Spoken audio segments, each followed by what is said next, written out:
चलिए अगला करते हैं पेज नंबर 47 का क्वेश्चन नंबर 1 2 3 4 से शुरू करते हैं। पेज नंबर 47 क्वेश्चन नंबर 1 कह रहा है वेक्टर पहचाने। कह रहा है आइडेंटिफाई वेक्टर। क्या क्या दिया नाम बोलो। करंट, करंट देखो स्केलर होता है, नहीं होगा। टाइम, टाइम भी देखो स्केलर होता है ना। एक्सेलरेशन, एक्सेलरेशन वेक्टर होता है ना। एक्सेलरेशन क्या होता है, वेक्टर होता है, जो कि वो होता क्या है, change in velocity by change in time, यही वेक्टर है। और क्या दिया है, वॉल्यूम, वॉल्यूम भी स्केलर होता है। वॉल्यूम भी क्या होता है, स्केलर होता है। बन गया ये सवाल, हो गया। चलो अगला सवाल करते हैं, ठीक है ना। अगला सवाल क्या दिया हुआ है कि वेक्टर कब बदलेगा। वही आपको पढ़ाया हूँ थ्योरी में, ठीक है ना। देखो मैं पढ़ाया हूँ कि वेक्टर को अगर आप क्या करते हैं, पैरेलल शिफ्ट, याद है। पैरेलल शिफ्ट का मतलब क्या होता है, ट्रांसलेट करना। तो मैं इसे सिखाया था, इसमें क्या होता है, नो चेंज, नो चेंज। फिर मैं बताया था जो एक्सिसेज होते हैं, एक्सिसेज को अगर आप क्या करें, ट्रांसलेट करें या इवन क्या कर दें, रोटेट कर दें। तो इसमें भी पढ़ाए थे कि क्या आता है वेक्टर में, चेंज, नो चेंज आता है। लेकिन अगर वेक्टर को रोटेट कर देते हैं तो बताए थे ना कि इसमें क्या होता है, वेक्टर का डायरेक्शन क्या हो जाता है, चेंज होता है ना। मैग्नीट्यूड में चेंज नहीं आता है। इसका मतलब वेक्टर का चेंज कब होगा, जब आप वेक्टर को क्या कीजिएगा, रोटेट कर दीजिएगा, ठीक है ना। तो इसका आंसर थर्ड है, ठीक है। चलिए क्वेश्चन नंबर 3 करते हैं। कह रहा है कि which of the following pair can not be rectangular component of, चलो मिटा के करते हैं। चलो अगला सवाल करते हैं, पेज नंबर 47 का क्वेश्चन नंबर 3। कह रहा है कि कोई फोर्स है कितना न्यूटन का, इसका कंपोनेंट पहचानना है। कौन सा कंपोनेंट, रेक्टेंगुलर कंपोनेंट, मतलब एक एक्स कंपोनेंट होगा और एक क्या होगा, वाई कंपोनेंट। और इसका अगर हम क्या कर दें, रूट कर दें, X square plus Y square. तो कितना के बराबर आना चाहिए, 10 के बराबर आना चाहिए। चलो पहला ऑप्शन बोलो क्या है, 6 न्यूटन है, 6 एंड 8 न्यूटन, 8 है, तो होबे करेगा, होगा ना। क्योंकि तुम अगर ये करो रूट अंडर 6 का स्क्वायर 36, 8 का 64, तो कितना आ जाएगा, रूट 100 यानी कि 10। ये तो है।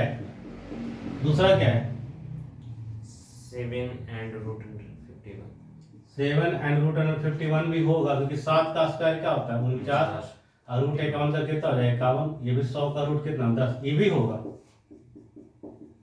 और बताओ क्या है, 6 root 2 and 2 root 7, 6 root 2 and 2 root 7, ये भी हो जाएगा। 6 का स्क्वायर 36, 36 दूनी 72 प्लस यह आ जाएगा 4, 4 इंटू 7 28 हो जाएगा। ये भी 100 आ जाएगा, इसका भी ये भी है, यानी कि अब यही नहीं होगा। कितना दिया है 9 एंड 1, ये आ जाएगा 81 plus 1 root 82 not equal to 10। यही आपका आंसर है चौथा, ठीक है ना, जो कि रेक्टेंगुलर कंपोनेंट नहीं हो पाएगा, ठीक है ना। डॉक्टर कुछ ना। चलिए हम लोग करते हैं आगे, पेज नंबर 47 का क्वेश्चन नंबर 4, ठीक है। क्या दिया हुआ है कि कोई वेक्टर है, क्या है, कोई वेक्टर है। वो वेक्टर जो है, जो भी है उसका रिजल्टेंट है कितना डिग्री पर, 150 डिग्री पे। दो वेक्टर एक्चुअली लिया है, उनके बीच में एंगल है 150 डिग्री, और रिजल्टेंट जो है वो 10 यूनिट है। देखिए मैं डायग्राम में समझा देता हूँ। दो वेक्टर मान लीजिए, एक वेक्टर क्या है ए और दूसरा वेक्टर क्या है बी। अब कह रहा है कि इन दोनों के बीच में जो एंगल है ना, वो कितना डिग्री का है, 150 डिग्री का।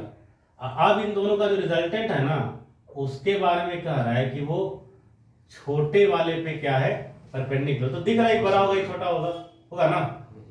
बी क्या होगा बड़ा, ए क्या होगा छोटा। तो रिजल्टेंट का वैल्यू कितना दिया हुआ है, देखो अरे रिजल्टेंट का वैल्यू कितना दिया हुआ है, 10 दिया है। तो पूछ रहा है कि छोटका का वैल्यू होता, हम दोनों बता देंगे। देखो ये एंगल कितना होगा 30 डिग्री, आ गया ना, tan 30 लगा लो। tan 30 क्या होता है, परपेंडिकुलर। अब भाई बेस बोलो, ये कितना आ जाएगा 1/√3। तो a बराबर कितना आ जाएगा, क्रॉस मल्टीप्लाई करो 10√3 आ गया, ठीक है ना। r एक्चुअली r इंटू √3 है, तो 8 10 है, और r का वैल्यू कितना है 10, तो कितना आ गया 10√3। और अगर इसका वैल्यू पूछ देता तो कितना आ जाता, ये कौन है मार देते ये 20 आ जाता, आ जाता ना। चलो ठीक है, नोट कर लो। चलिए आगे करते हैं पेज नंबर 47 का।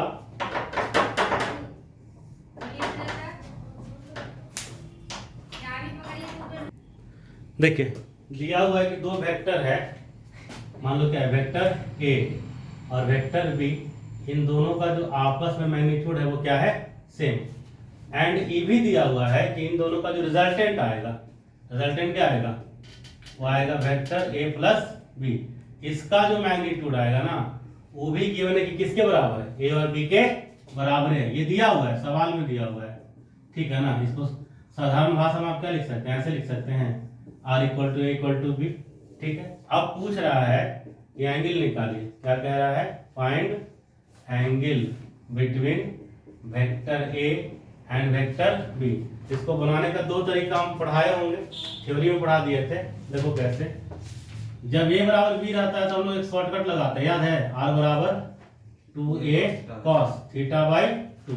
अब आर किसके बराबर है, ए के बराबर, तो यहाँ से क्या बच गया cos θ/2 इज इक्वल टू कितना आ गया 1/2। इसलिए θ/2 इज इक्वल टू कितना है 60 डिग्री, इसलिए थीटा इज इक्वल टू कितना हो जाएगा 120 डिग्री। ये एक तरीका हो गया। दूसरा तरीका बेसिक मेथड, आर बराबर √अंडर a² plus b² plus 2ab cos theta. R का वैल्यू a के बराबर है, स्क्वायर कर लीजिए तो ये कितना हो जाएगा a² A B square, B को भी ये बना दीजिए, इसको भी सबको ये बना दीजिए, है ना। देखिए a² से स्क्वायर क्या हो गया, कट गया। यहाँ से आप देख सकते हैं cos थीटा इक्वल टू आ जाएगा, इसको इधर ले आइए, ये हो जाएगा -a², इसको डिवाइड में भेजना पड़ेगा, कितना हो जाएगा 2a², कट गया, कितना आ गया -7, यानी कि थीटा इक्वल टू कितना है 120 डिग्री, ठीक है ना। नोट कर लीजिए। देखो ये मैं थ्योरी में पढ़ाया था, नेक्स्ट सवाल है 6 number, same page, page number 47। मैं बताया था कि अगर दो वेक्टर है उसके बीच का एंगल चाहिए तो क्या मिलाने के लिए, टेल टू टेल। याद करो दो वेक्टर को कैसे मिलाना होता है, टेल टू टेल, या फिर कैसे मिलाना होता है, हेड टू हेड। तब जब आपको करना क्या हो, to find angle between two vectors. जैसे देखिए एक वेक्टर ऐसे है, एक वेक्टर ऐसे है, तो इसमें एंगल निकाल पाएंगे हम, नहीं निकाल सकते। इसके लिए करना क्या पड़ता है, इस वेक्टर को ऐसे शिफ्ट करना पड़ता है, ऐसे शिफ्ट कर दीजिए, ठीक है। अब क्या हो गया, देखिए दोनों टेल से टेल मिल गया दोनों का।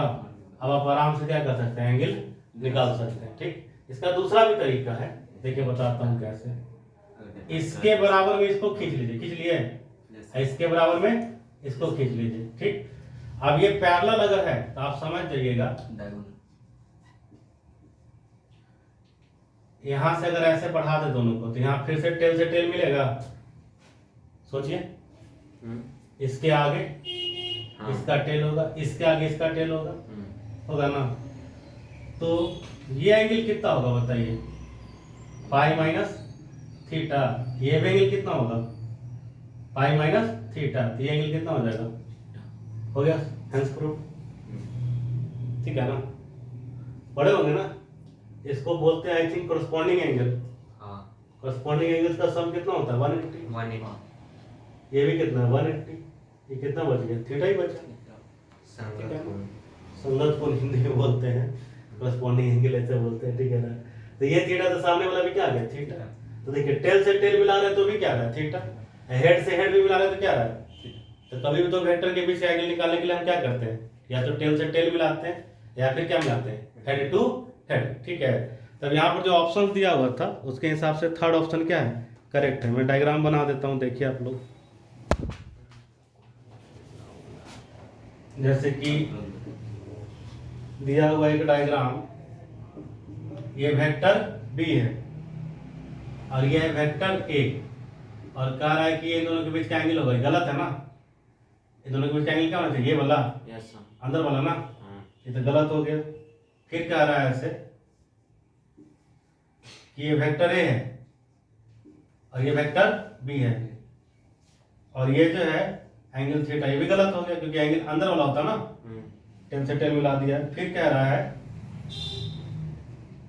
कि ये वेक्टर बी है और ये है वेक्टर ए, तो ये अंदर का एंगल ये होगा, ये यस है, करेक्ट है। ये यहाँ पे हेड से हेड मिल जाएगा ना, यस। तो ये सही है। अब फिर वो ये ऑप्शन दिया है, इसको बोला है वेक्टर बी, इसको बोला है वेक्टर ए, और इसको बोला एंगल थीटा, ये गलत है क्योंकि यहाँ पर मिल क्या रहा है, एक का हेड और दूसरा का टेल, ऐसे नहीं होता है। या तो आप क्या मिलाइए, टेल से टेल, या फिर आप क्या मिलाइए, हेड टू हेड। तो कौन सा ऑप्शन करेक्ट होगा, थर्ड वाला, तीसरा। ठीक है। चलिए आगे चलते हैं हम लोग। चलिए अगला सवाल है question number 7, page number same है, पेज नंबर 47 का क्वेश्चन नंबर 7। किसी वेक्टर के बारे में कहा गया है कि उसका मैग्नीट्यूड कितना है, 2.7, और डायरेक्शन क्या है इसका, ईस्ट में है। डायरेक्शन क्या है, ईस्ट। ईस्ट है, मतलब क्या आई कैप हो गया ना। और आपसे पूछ रहे हैं कि 4a वेक्टर क्या होगा, इसका चल गुना कर दो, 27 का दूना 54, 108 यानी कि 10.8, ये भी किस डायरेक्शन में होगा, east. That is I cap. तो कौन सा आ चुका होगा, आगे है ना। चलिए अगला क्वेश्चन करते हैं, क्वेश्चन नंबर 8। कह रहा है कि कोई फोर्स कितना है, 5 न्यूटन। 5 न्यूटन, कोई दूसरा फोर्स क्या है, 15। और कह रहा है कि इन दोनों का रिजल्टेंट है 8 न्यूटन है सर, वो फोर्स फर्स्ट वाला 8 है, फर्स्ट वाला 15। अरे ठीक से बोलो ना यार, फर्स्ट वाला 8 और सेकंड वाला 15। ठीक है। इन दोनों का रिजल्टेंट जो आया वो कितना आया है, 17 आया है, ठीक है। तो रिजल्टेंट का फॉर्मूला जानते हो ना, इसमें एंगल पूछ रहा है, इन दोनों के बीच में एंगल पूछ रहा है। तो मान लो कि इसका नाम क्या है, आर वेक्टर नाम है, तो आर बराबर कितना आ जाएगा, root under f1 square plus f2 square plus 2 f1 f2 cos theta, f1 square plus f2 square 2 f1 f2 cos theta. तो आर का वैल्यू 17, 17 का स्क्वायर 289। 209, 289। 289, हाँ। हाँ 289। f1 8 का स्क्वायर 64। 15 का स्क्वायर, 225। और फिर 2 इंटू क्या आ जाएगा, 8 इंटू 15 इंटू cos थीटा। 64 और 225 को जोड़ लो, 289। 289 आ जाएगा, यानी ये पूरा का पूरा क्या हो जाएगा, कट गया। तो cos थीटा बराबर क्या आ गया, 0/2 इंटू 8 इंटू 15 यानी कि 0, यानी कि थीटा कितना जी, 90 डिग्री आ जाएगा। पाइथागोरस वाला ये भी है, ठीक है, नोट कर लो। चलिए हम लोग अगला सवाल करते हैं। सवाल है जी question number 9, page number same 47, ठीक है। पेज नंबर 47 का है जी क्वेश्चन नंबर 9। कह रहा है कि दो फोर्सेज है, कौन कौन फोर्स है ना, कितना कितना है जी, 10 न्यूटन। एक है 10 न्यूटन और दूसरा 6 न्यूटन। 6 न्यूटन है। इसका पॉसिबल रिजल्टेंट क्या हो सकता है, मान लीजिए कि रिजल्टेंट वेक्टर जो है आपका वो क्या है जी, f1 vector plus f2 vector. तो मैं पढ़ाया था आप लोगों को कि रिजल्टेंट का मैक्सिमम वैल्यू कितना होता है, a प्लस बी, यानी कि कितना हो जाएगा जी 16। और रिजल्टेंट का मैं पढ़ाया था मिनिमम वैल्यू कितना हो जाएगा, 10 - 6 दैट इज कितना 4, यानी रिजल्टेंट का वैल्यू कहाँ से कहाँ हो सकता है, 16 से लेके 4 तक, ठीक है। तो उस हिसाब से अब ऑप्शन दिया हुआ है 15, 3, 2, 17, ये दिया हुआ है 15, 3, 2 और 17। तो 15 है जो 4, 16 के बीच में है ना, तो ये होगा 3 होगा नहीं, 2 होगा नहीं, 17 होगा नहीं होगा, ठीक है। ये इसका आंसर था, नोट कर लीजिए। चलिए हम लोग अगला सवाल करते हैं, पेज नंबर 47 का क्वेश्चन नंबर 10। पेज नंबर 47 है, क्वेश्चन नंबर क्या है 10, ठीक है। दिया हुआ है एक वेक्टर है, ये वेक्टर कितना है 2i cap plus 2j cap, यही है ना। इसका मैग्नीट्यूड कितना आ जाएगा 2√2, और इसका डायरेक्शन क्या आ जाएगा tan theta equal to y/x, यानी कि थीटा कितना आ जाएगा 45 डिग्री। ये कैसे निकाले होंगे, वही √x² प्लस y² करके हम लोग निकाल लिए होंगे, यही ना। अगर इसको आप ग्राफिकली दिखाओगे तो ऐसे दिखाओगे क्या, यही हो जाएगा ना वेक्टर ए, ठीक है। ये कितना डिग्री पे दिखेगा आपको 45 डिग्री पे, 2,2, सही है ना। अब कह रहा है इसको रोटेट किए हैं, नाउ क्या किए इसको हम रोटेट कितना से 45 डिग्री से, और कैसे एंटी क्लॉकवाइज। तो ये वेक्टर ऐसे आ जाएगा, क्या इससे इसका मैग्नीट्यूड बदलेगा, बोलो क्या इसका मैग्नीट्यूड बदलेगा इससे, नहीं। और ये पूर्णतः 100% किधर चला जाएगा y एक्सिस में, तो आ गया इसका आंसर 2√2j कैप, है ना, 2√2j कैप। चलो आखिरी question, page number 48, question number 11।